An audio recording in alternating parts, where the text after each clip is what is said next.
Hello, I'm John Mamias, Executive Producer at CD Projekt Red, and welcome back to our continued development diary series on The Witcher 2, Assassins of Kings, and now the Enhanced Edition. Today we're going to delve into some of the new features we've created for the Enhanced Edition.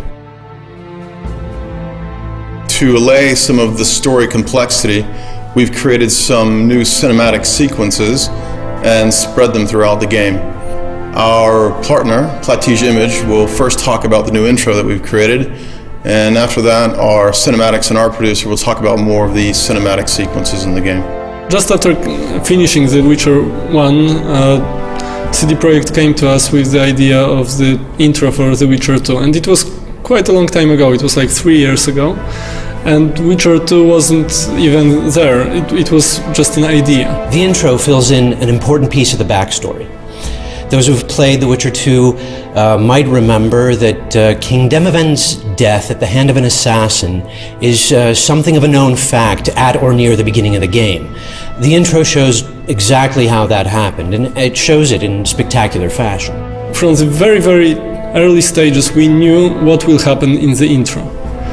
We also quite early knew where it will happen, because the idea of the action happening on the boat was very early in the process, and it came directly from CD Projekt.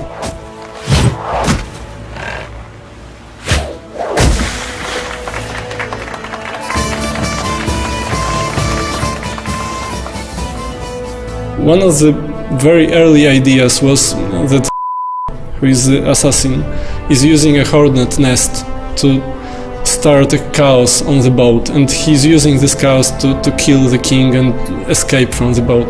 But I wasn't sure that it would really work as a cinematic experience, and after some discussions with Adam Badowski and some other people in CD Projekt, we came with the idea of the ice bomb. At the beginning we see the ship, the party, the jesters fooling around, then there's a freezing of the ship and the havoc that the assassin creates among the crew members. We wanted this final moment, crowning the whole action, to be really brutal, raw and ugly. I've realized that it will be so much more interesting and there will be so much more tension if we actually make the assassination during the collapsing of the ship. And this idea was very late in the process. It was after all these stages of acceptation, and it already changed everything, but we loved it so much in Platige, and the people in CD Projekt also loved the idea, that we decided like a week before the start of the production to change this detail, which actually changed everything.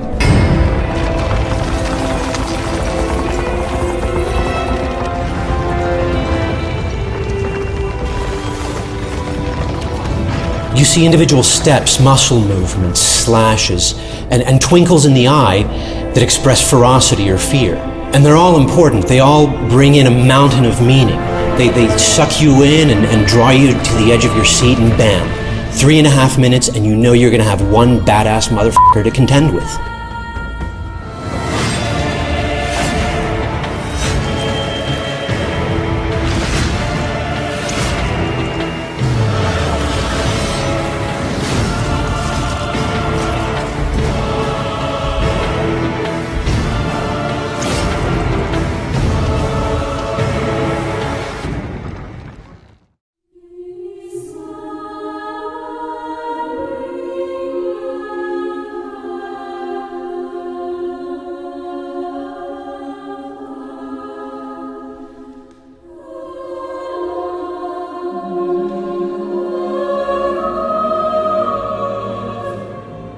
Besides the CG intro, we prepared a lot of new other video sequences. One of them are the loading movies. They were constructed to summarize what happened in the previous act and create a smooth transition to the next one. Grabbing Geralt, I embarked on a voyage upriver, deeper into the Pontar Valley. We also added 11 new cutscenes, all placed in the various places of the game. I can tell that 3 of them are showing what's going on in Lochmuin when Geralt is busy with a dragon. And the rest of them are connected with the new content of the game. Another type of video sequences that we prepared for the Enhanced Edition are the final boards. These are the short movies that are combined at the end of the game into one big movie that summarizes what happened in the game. Depending on the player choices, you can end up with 12 versions of those movies. Especially for this part of the game, we composed new music and recorded it with a live choir. The Witcher had traveled far and wide in search of the Kingslayers. Along the way, he had met both the righteous and scoundrels, Bernard Laredo amongst the latter. Additionally, we've prepared a completely new outro for the game. It was fully rendered on our own technology, Red Engine. And right from the start, we decided it was going to take place in a whole new location. So, yeah, we created a whole new location for it, which includes like new trees, new bushes, everything, just to have it geologically different. We also wanted to create this perfect view, and I think we achieved it is with this bridge that goes across a river. There's a forest on each side of the river. There's a mountain far off in the distance. It looks absolutely stunning, and I hope you guys will like it. So we've only just scratched the surface of the new content we're adding to Witcher 2 Assassins of Kings Enhanced Edition. Stay tuned for the next Dev Dive, where we talk about the new gameplay mechanics, as well as the new quests and the new characters.